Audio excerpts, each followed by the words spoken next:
Good morning to everyone. It is a blessing to be able to be gathered today on another Lord's Day. What a wonderful opportunity we have to assemble with brothers and sisters to worship our God. Today we'll be continuing our sort of series within a series. I've been trying to teach on the Psalms periodically, and then I've started a new series in the Psalms. It's going to take a few lessons to get through Psalm 23. Last week, we just focused on the first half of verse 1, and we talked about the wonderful truths of being able to say, "The Lord is my shepherd." How powerful that statement is to consider that God, that is the word Yahweh, the name Yahweh there that David uses, that we have as the Lord, to think that the same God of Abraham and Isaac and Jacob, the God of the burning bush, the God who parted the Red Seas, that is my shepherd. That is your shepherd. The God of the Bible cares enough for us and is close enough to us that he shepherds us and guides us. And what a wonderful truth that is. And that leads into what we're going to talk about today. And we are going to get further than just the second half of verse 1. We'll actually get through verse 3 is the plan, because that all ties in together. But the conclusion that David makes, the statement that David makes right after that, and we'll read the whole psalm here in a moment, but the Lord is my shepherd, I shall not want. And you could phrase that, many commentators say that could be because the Lord is my shepherd, or since the Lord is my shepherd, I shall not want, or I shall lack for nothing, as we'll see. And really, Psalm 23 could potentially just be one verse. Psalm 23 verse 1 is the idea of the entire psalm. The Lord is my shepherd, I shall not want. Everything that comes after that, verses 2 through 6, especially verses 2 through 5, but really the entire rest of the psalm, it just expounds on that idea. It just goes deeper into how he shepherds. It goes deeper into why we lack for nothing. And so this is kind of, verse 1 is the thesis. It is the statement. It is the statement of trust. The Lord is my shepherd, I shall not want. And then we get to go into more detail. And through that, there's three statements that David makes. Now, most of the psalm is focused on God, on the Lord, and what he does. But interspersed at the first verse, the fourth verse, and then the final verse, David makes three statements of what he will do. And that's kind of how we're going to focus the rest of our series, is around those three statements, the first of which is here in verse 1, because the Lord is my shepherd, I shall not want. And so that's going to be the focus of our sermon this morning. Now, I wasn't planning on sharing this again. I shared this last week. I started this series mainly because I was reading a book, listening to a book by a man named David Gibson, the Lord of Psalm 23. I know a few of you told me last week you were planning on getting it. I wasn't going to really mention it again, but I did want to mention it because what we're going to talk about today covers kind of what he covers in chapters 2 and 3 of his book, but I'm not going to get to cover everything that's in there. There are some things in his book that are wonderful, that are very enlightening, that are very interesting, but I simply can't fit all of that into a sermon. And so if you did get the book and you're following through, I'd encourage you to go and read those chapters slowly and meditatively, if that's a word. Hopefully you get the point there. And I'll share a couple of his thoughts through our lesson, but it's been a wonderful book, a very encouraging book, and helpful to me as I've gone through this psalm, so I thought I'd go ahead and share it one more time. Let's just start with reading Psalm 23. It's a short psalm. I know that it's very well known. Many of you here may have the entire psalm memorized, but let's go ahead and read it as we start off. Psalm 23, a psalm of David. The Lord is my shepherd, I shall not want. He makes me lie down in green pastures. He leads me beside still waters. He restores my soul. He leads me in paths of righteousness for his name's sake. Even though I walk through the valley of the shadow of death, I will fear no evil, for you are with me. Your rod and your staff, they comfort me. You prepare a table before me in the presence of my enemies. You anoint my head with oil. My cup overflows. Surely goodness and mercy shall follow me all the days of my life, and I shall dwell in the house of the Lord forever. So as I said, we're really going to focus on this first statement, or this first confession of David's, as to how he will respond, how he can act, or what his hope is, because the Lord is his shepherd. And that first one again here in verse 1 is, I shall not want. Now, Psalm 23 is a beautiful, beautiful psalm. And it's a beloved psalm for many reasons. We talked about some of this last week. Even though it really is a psalm of life and not a psalm of death. It's mentioned in verse 4, but that's not the majority of the psalm. It's a psalm that many have turned to in times of difficulty. It's a psalm that is often read at funerals. It's a psalm that people turn to when they're struggling and they need comfort. And that may be one of the first words that come to our mind when we read and we think about Psalm 23 is comfort. And it is a comforting psalm. There's an incredible amount of comfort in Psalm 23. I hope that this series of 4 lessons, or however many it ends up being, I hope that it is a series that ends up bringing you comfort. But I will say today is probably going to be the sermon, and this is as much for me as anyone else, is a part of the psalm that challenges us. Because we often come to Psalm 23 seeking comfort.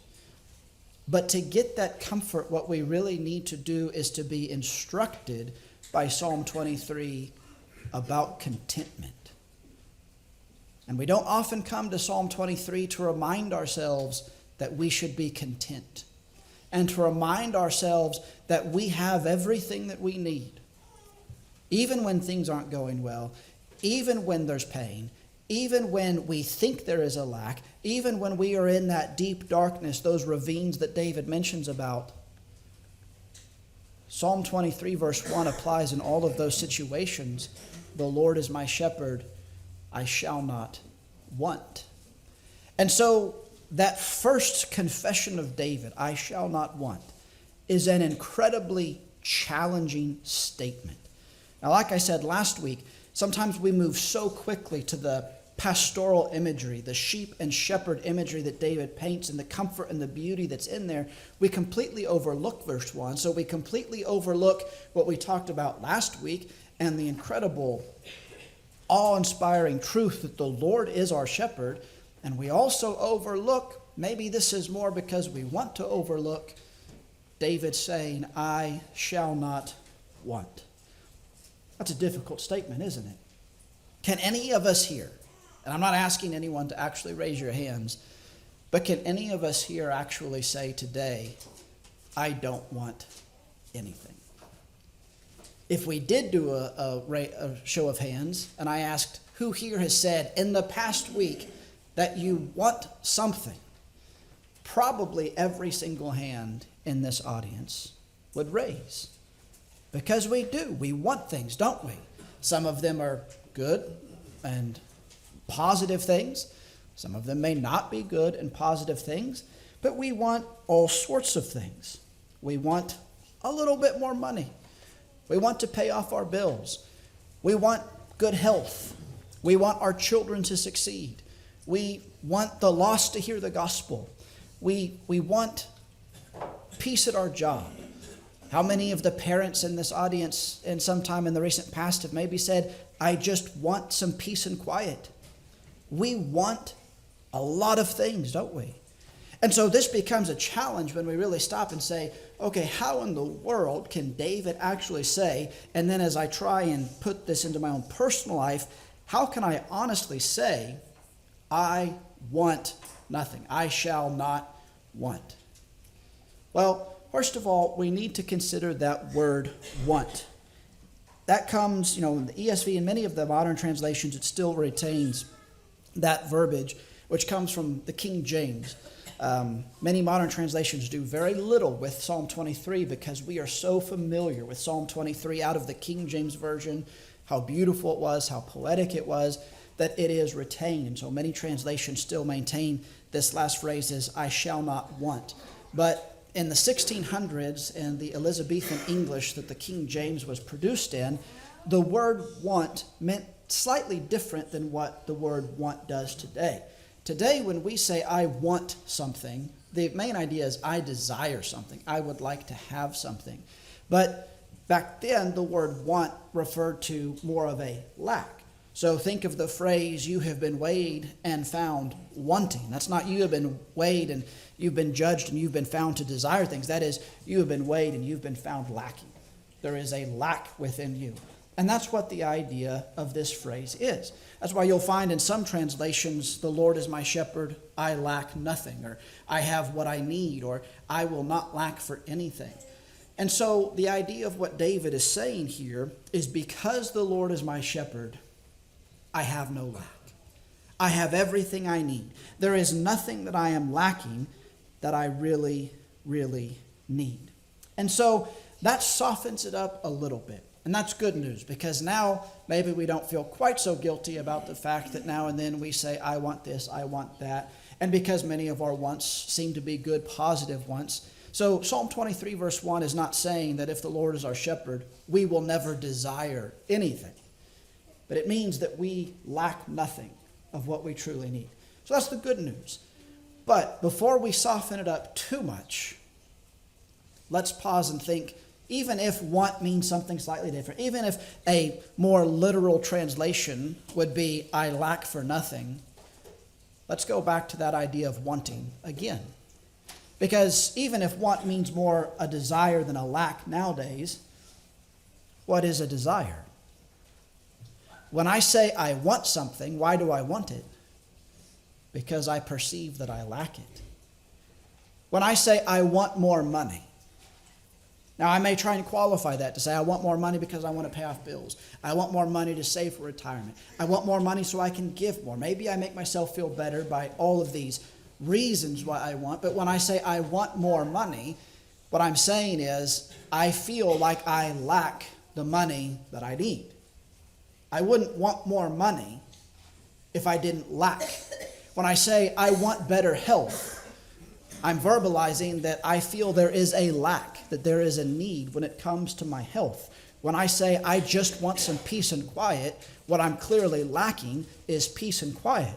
And so I lack for nothing may start to soften it up, but then when we realize what a want is, we realize it still really points to a lack. And so I think we need to take a very careful look at ourselves. And again, this is for me. And if it's helpful for you, then I hope it gives you reason to think. It's not that to say I want something is sinful. There are things that I want, that I think are good to want. I want my children to be healthy. I want my children to grow up and become Christians. There are people that I love dearly who are not members of the church, and I want them to become members of the church. I do want good health. I do want things. But I have to begin to question myself about my wants. What do my wants reveal about me? And so we might ask ourselves to see, are my wants putting me at odds with what David says in Psalm 23 verse 1? Or do they fit within Psalm 23 verse 1? And how can I tell? We might ask ourselves, what do I want?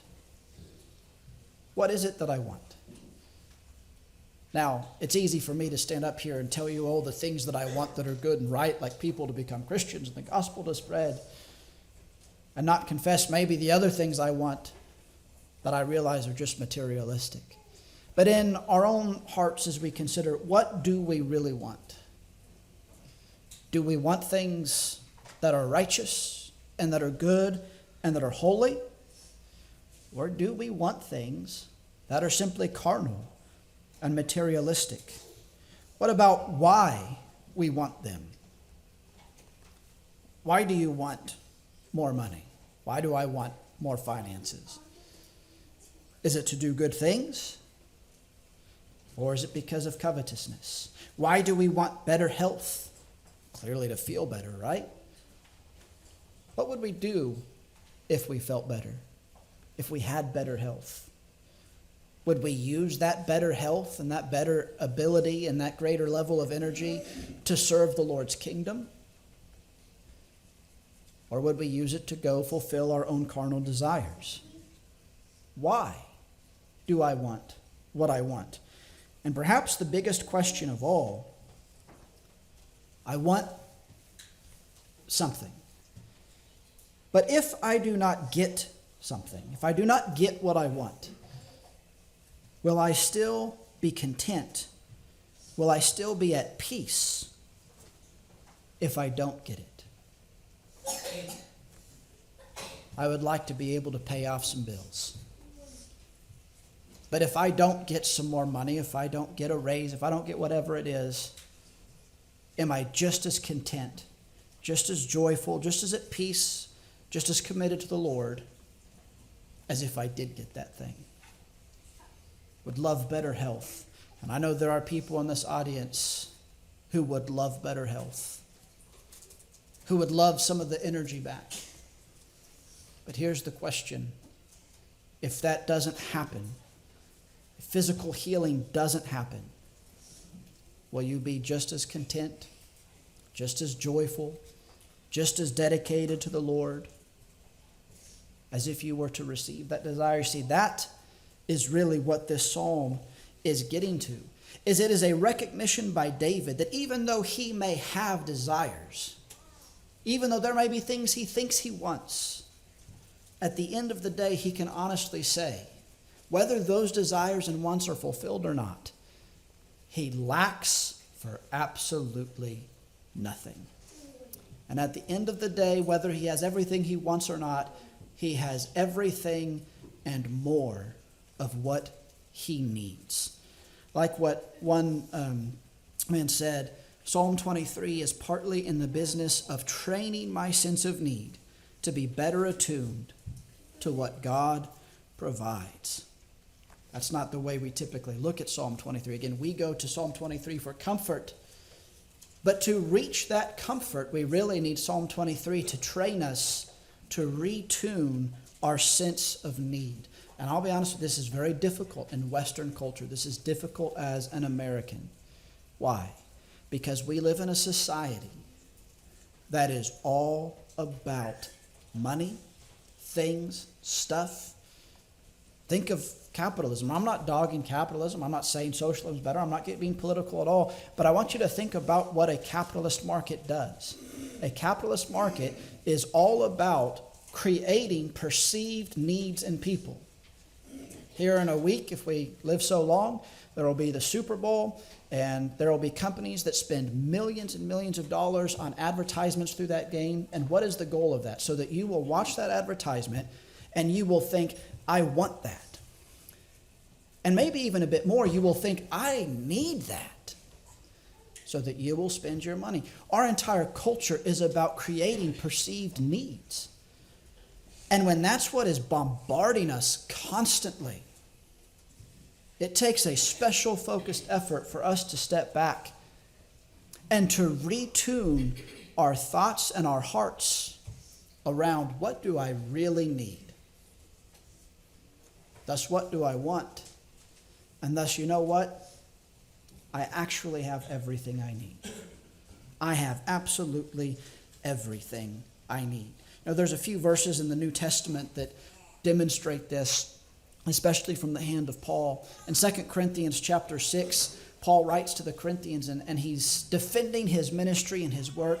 But he says there's a long list of things he says that he and some of his partners do as servants of God. But in verse 10, he says, as having nothing, yet possessing everything.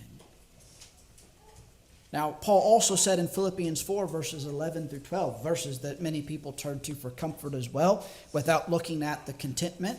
Because in verse 13 is where Paul says, I can do all things through him who strengthens me. We love that idea. I can do everything through Christ. Anything that I can put my mind to, I can do because of Christ. And yet the verses, what does Paul say right before that? He says, Not that I'm speaking of being in need, for I have learned in whatever situation I am to be content. I know how to be brought low, and I know how to abound. And in any and every circumstance, I have learned the secret of facing plenty and hunger, abundance and need. I can do all things through him who strengthens me. I think Paul had the same heart of David in Psalm 23 and could honestly say, the Lord is my shepherd, I shall not want, I lack for nothing, because Paul recognized there were times in his life that he was blessed. There were times in his life when he had abundance. There were times in his life that he abounded, that he had been lifted up. And in those times he was content. But Paul also knew what it was to be hungry. And Paul knew what it was to be brought low. Paul knew what it was to be at the lowest of lows And you know what he was in those times? He was content. And it was even at those times that he could say, even though I have nothing, I have everything. How can you say that?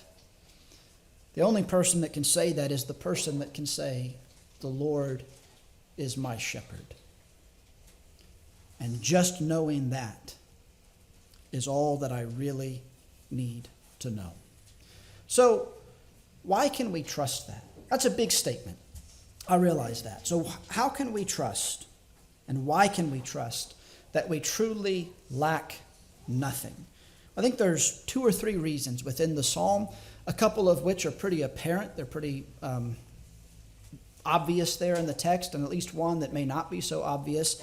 And that first one that may not be so obvious is we can trust in this because, first of all, Psalm 23 is actually what you might call an Exodus-shaped psalm. And you might wonder, what in the world does that mean to be Exodus-shaped? When I read Psalm 23, the first thing I think of is typically not the Exodus. It's not Moses. It's not Egypt and slavery and deliverance and all of that. And yet, I think a closer look in this psalm actually reveals that, yes, David is using Exodus language, which, by the way, Exodus language, studying the Exodus is very important. This is a side note, but Exodus is so important because that becomes the model for the rest of the Scripture story. That idea of deliverance, wandering, perseverance in the wilderness, it shows up again and again and again and again through Scriptures.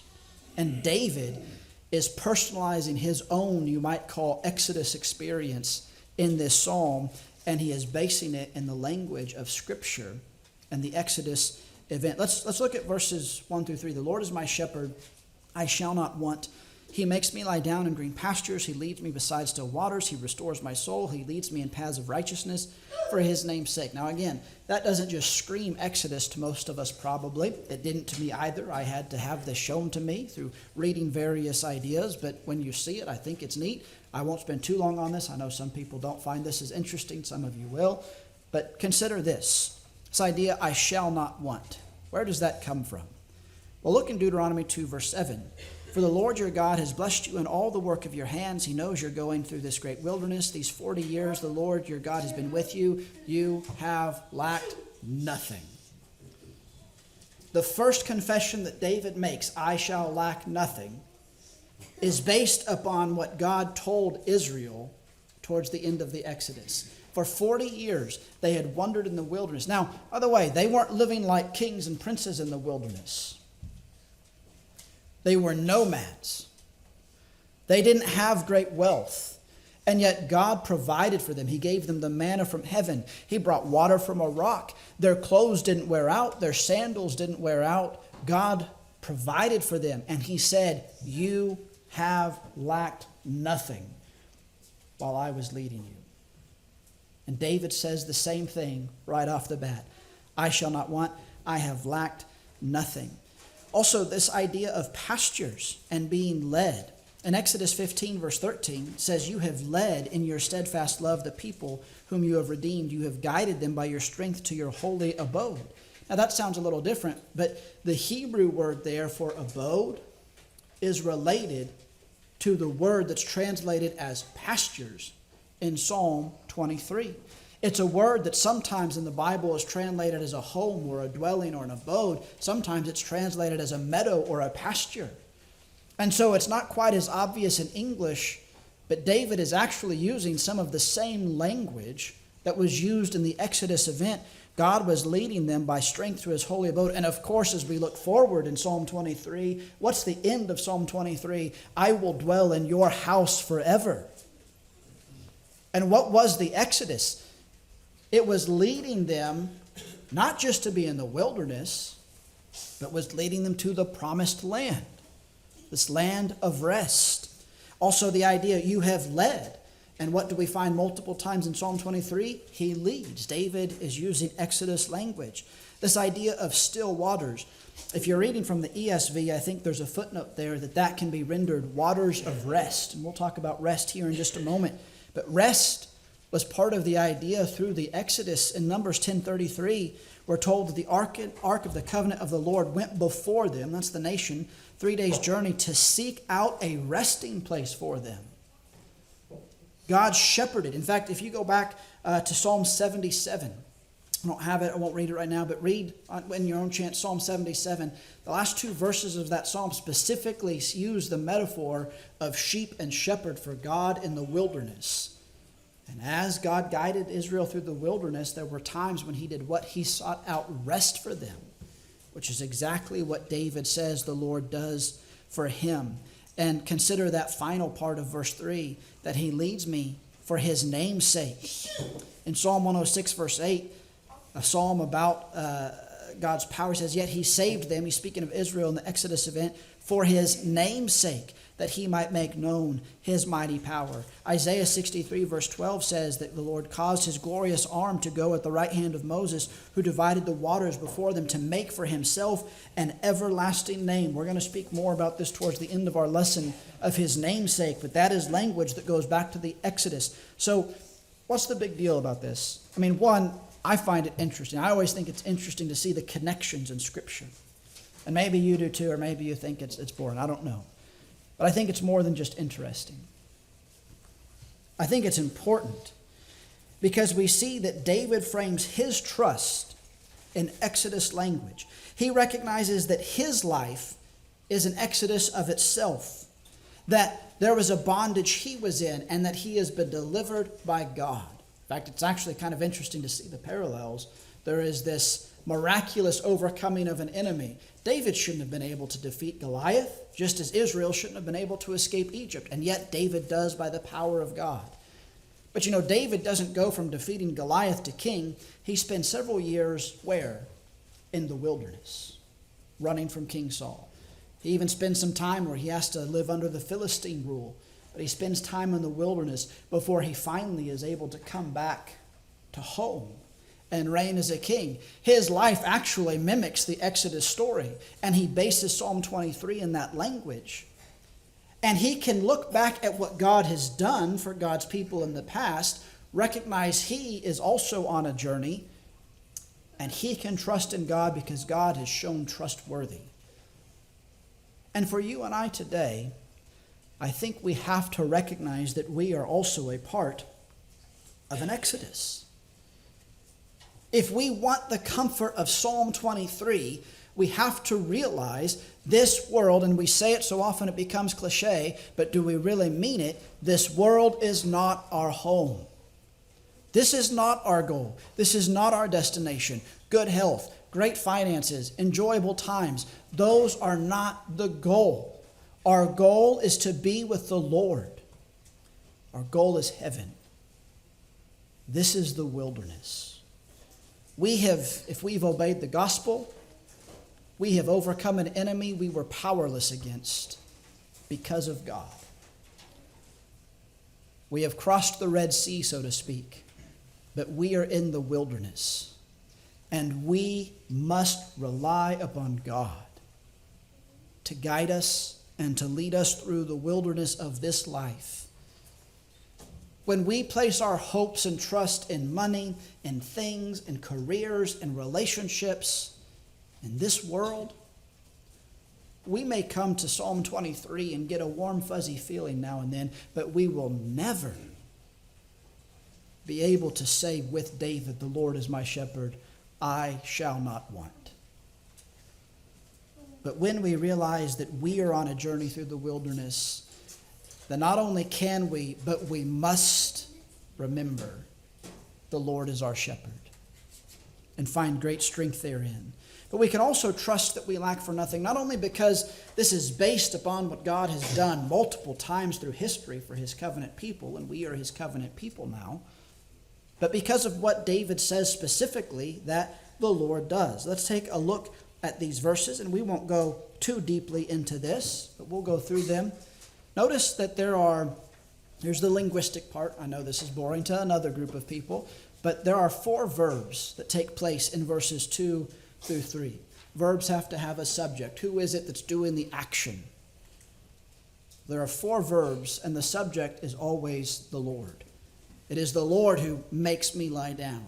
It is the Lord who leads me beside waters. It is the Lord who restores my soul. It is the Lord who leads me in paths of righteousness. When you stop and you take a look at that, even if you find verbs and subjects boring like I do, it is nice to see how active God is.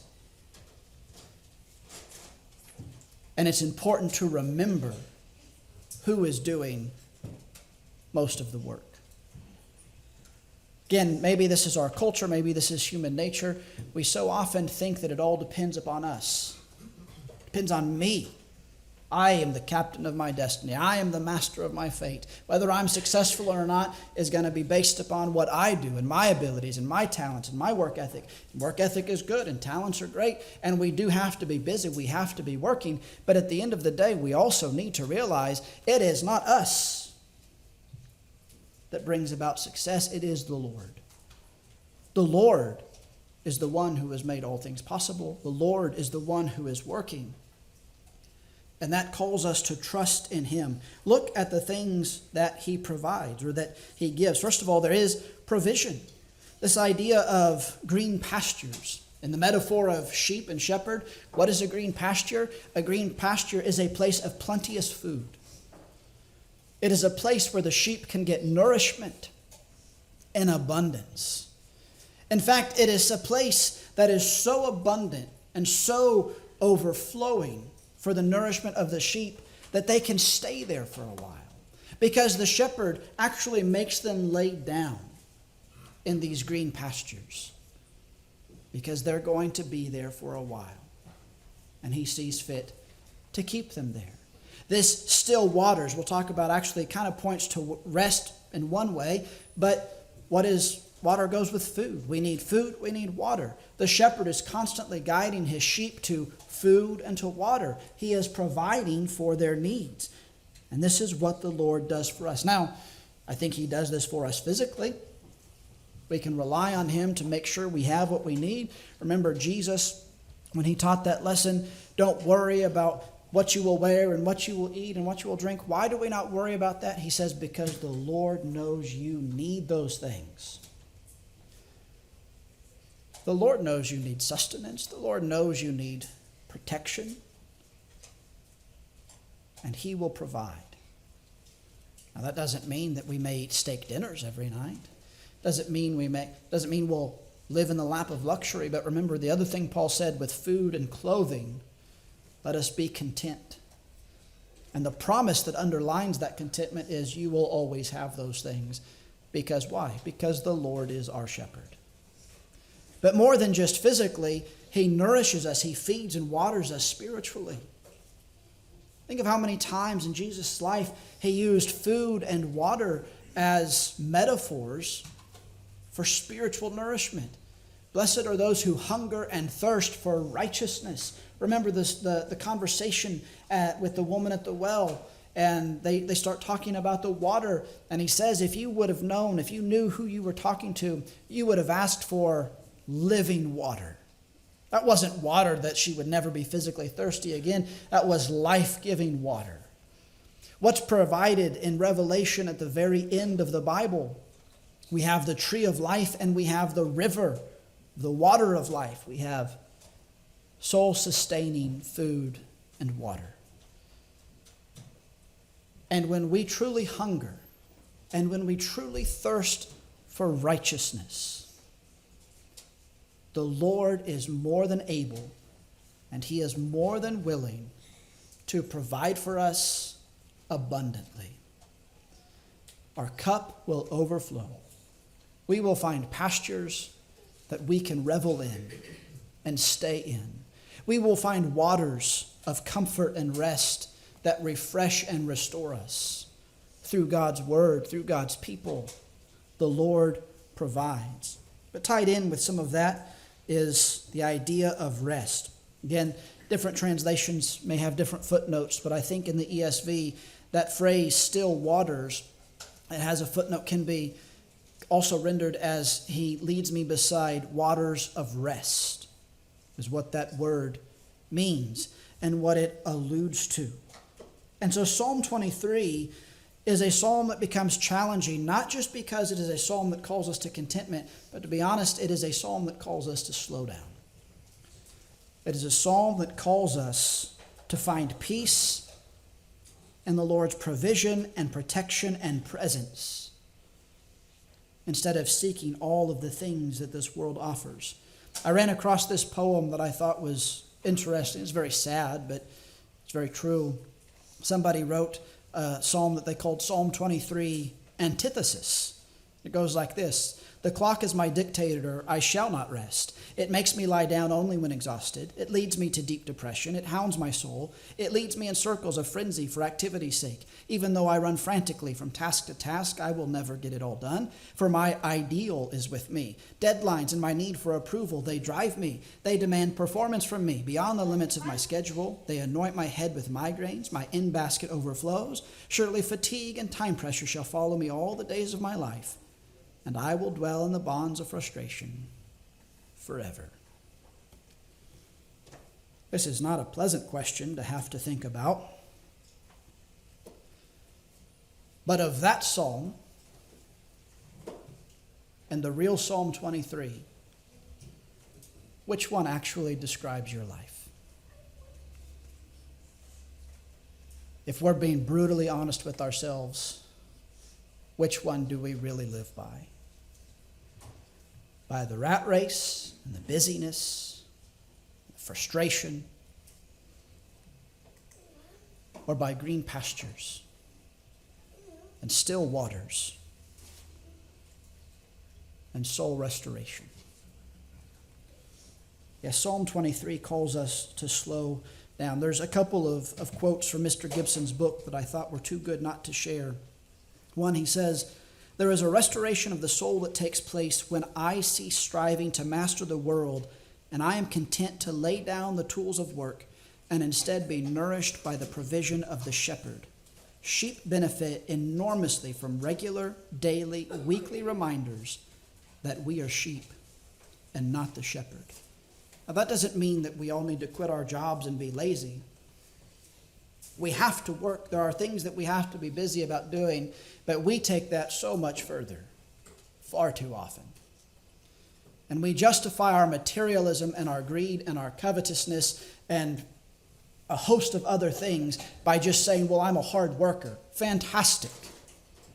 You can be a hard worker and yet recognize when it's time, as Mr. Gibson says, to lay down the tools of work, and instead of seeking your peace and instead of seeking your fulfillment in the accomplishments of life, to find peace and rest in the Lord and in His provision. Now, that will probably mean that we don't make as much money. That will probably mean that we don't climb the corporate ladder quite as far. But what's that matter? If we find rest and peace in the Lord. Now, there's also a warning with this. Mr. Gibson also states, when we move too quickly through life, we tend to make poor choices. We often prioritize the wrong things, and we can begin to equate our very selves with the status we have achieved or the accumulation of possessions we have amassed. What an incredible warning. When we move too quickly through life, we tend to make poorer choices. And I would guess that almost every one of us in here could say, yep, that's true. Some of the poorest choices I have made have come when I've been too busy and too focused on things that really didn't matter. But when I slow down, one, I have to trust in the Lord. And two, in trusting in the Lord, it helps me make better, more spiritual decisions. And remember what the Lord Himself says. Matthew 11, verse 28 and 29. Come to me, all who labor and are heavy laden, and I will give you rest. Take my yoke upon you and learn from me, for I am gentle and lowly in heart, and you will find rest for your souls. And speaking of rest for our souls, that takes us right back to Psalm 23, and we find that the Lord gives us restoration. He restores my soul. This is one, I mentioned last week that I've always hesitated to cover Psalm 23 because I feel it would be inadequate, and I feel that it is. And this is one of those phrases that I feel deserves so much more attention. What a wonderful thought just to meditate on that the Lord restores my soul. Now, commentators and Hebrew scholars debate what soul means here. When you and I say the word soul, we think immediately of maybe the spiritual realm. And some Hebrew scholars would tell us that's just a word that just means life. But that's one of those where we can get so technical we miss the beauty of what it's both. Restoration comes from the Lord. To restore something means to return it to a prior state. And when we rest in Jesus, we find restoration. Now, I think in some ways we find that physically, but more so we find that spiritually. 2 Corinthians 4:16, remember Paul says, "So we do not lose heart. Though our outer self is wasting away, our inner self is being renewed day by day." I think that is such a wonderful promise Paul gives.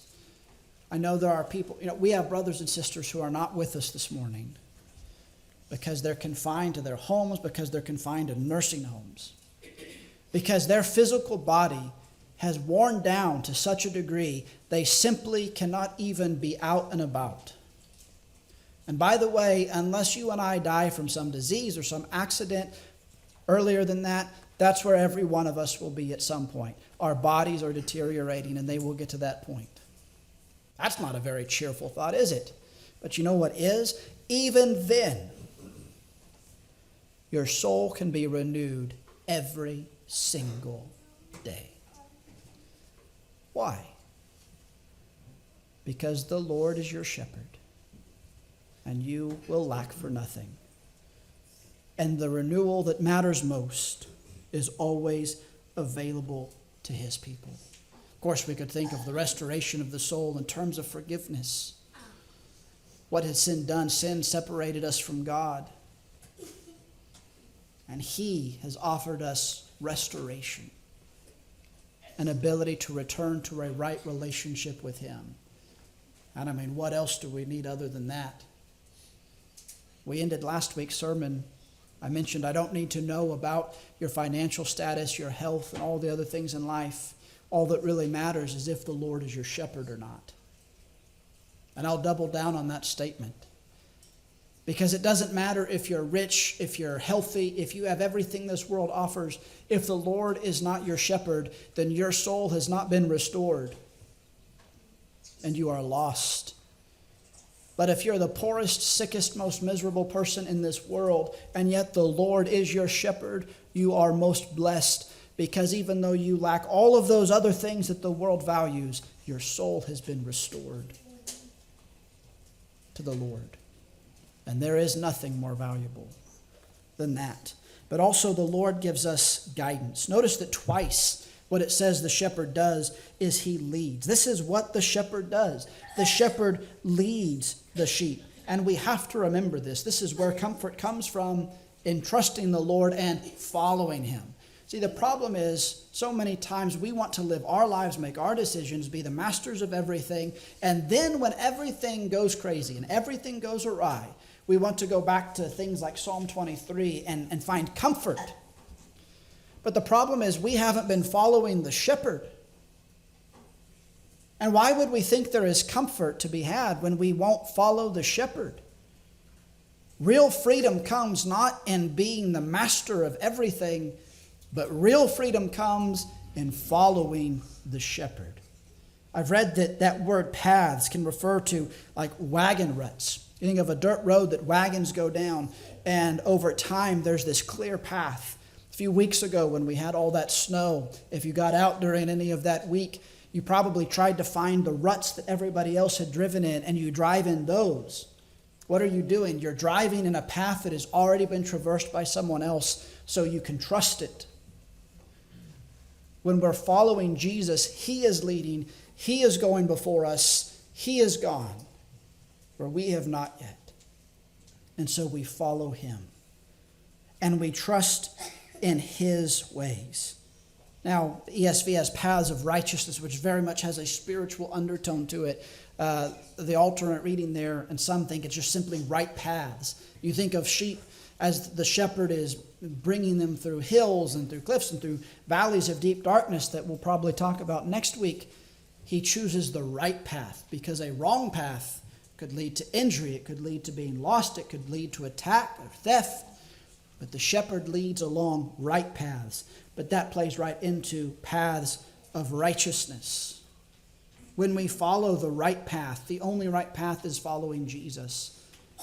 And following the Lord has never just been about our benefit, but it has also been about our holiness. When Israel was delivered from Egypt, it wasn't just so that they could enjoy freedom, because God didn't like slavery. He didn't free them from Egypt and say, go live your lives and have fulfilling destinies.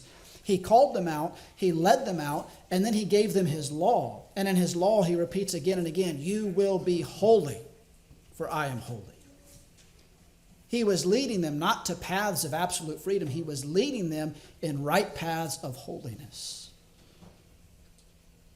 If we want the comfort of the shepherd, we must humble ourselves and submit ourselves to following the shepherd, to living the way that he calls us to live. We must listen to his voice. John 10, verse 4, Jesus, speaking of himself as the good shepherd, says, when the good shepherd, he has brought out all his own, he goes before them, and the sheep follow him, for they know his voice.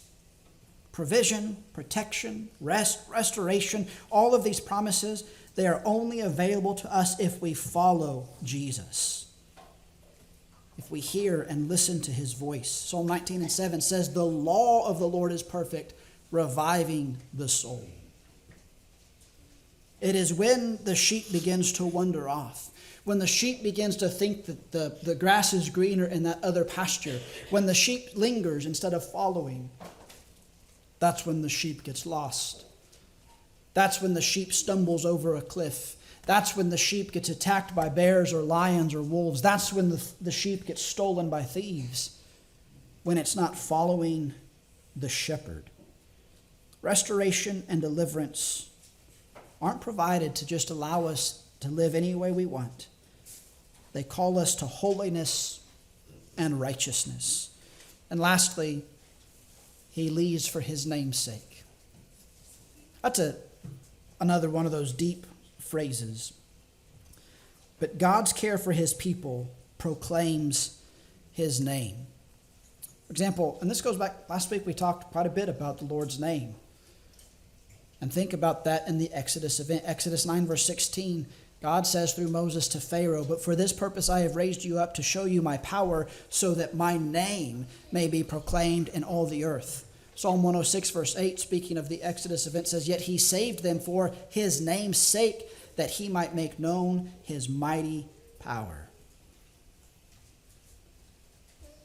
God has tied his very name to his leadership of his people. I'll quote one more time from Mr. Gibson. As we read that the divine shepherd leads us in paths of righteousness for his own name's sake, it means not that God is using us for his own ends, but rather that we can be so sure about walking in those paths because God has bound his reputation to our walking in them. That's an amazing thought. We can trust God because he has promised that if we will follow him, he will lead us to life. In fact, I believe it is Hebrews that we studied recently, that the writer went back to some of the oaths that God made. And he said, because God could swear by nothing greater, what did he do? He swore by himself when he made a covenant with Abraham. And he does the same thing whenever he speaks about doing so for his name's sake. That's the same idea. Now that has a twofold purpose. One, God's reputation is tied in with his provision for his people. But then when his people trust him and follow him, that then becomes a way of magnifying and glorifying his name and showing his name to the people. Remember what he said to Pharaoh in that verse we just read, for my name's sake, that he might make known his mighty power. Think of Rahab in Jericho. Why did she believe in the God of the Israelites? Because she had heard about what he had done for his people. Why were kings terrified at the approach of Israel? Because they had heard about what God had done for his people. That's what we've seen again and again through the Bible. And when you and I will humble ourselves and we trust God and we follow him, not only can we place our full trust in him, but we will become lights that also show the glory of God and the goodness of his name to others. We'll go ahead and wrap our study up this morning. And I'll ask a couple of questions. First of all, what do you want today? We talked a lot about want this morning. And be honest, what do you want? And can you say with David, because your wants are aligned with God, that really, even though there may be things you'd like and there may be things you want, can we all leave here saying, you know what? I actually lack for nothing. I have everything I need. Can you say that today? Are you following the Lord? Are you on his path? Are you in the pastures where he is, or have you sought greener grass somewhere else where the Lord is not? And even though you may not feel the danger around you, you know you're not where you ought to be because you're not following the shepherd. Or if that's the case, then it's time to return. One more little caveat in this passage. That phrase, he restores my soul, I mentioned that a restoration is what it is, a return to a prior condition. And there are some commentators that actually look at Psalm 23 and they believe that verses 1 through 3 are actually a portrayal of a lost sheep. It is the sheep that has wandered off. Language that Jesus would use later in his parables. It is that one sheep that has left. And remember the parable that Jesus tells in Luke 16, I believe, about the shepherd who leaves the 99, and what does he do? He goes and he finds the lost sheep and he brings it back. He returns it to the flock. Now, Jesus is not going to force you to return. But it could very well be in ways that you and I don't even understand or see that he has been working to bring you back. After all, you have today. You've been given up till now, at least, to hear his word and obey his gospel. You've been given up till now, at least, to return to the church if you've left and are not faithful. Who knows the ways that the Lord has been working to find you and to return you and to restore your soul? Will you accept that invitation? Will you humble yourself and follow the shepherd?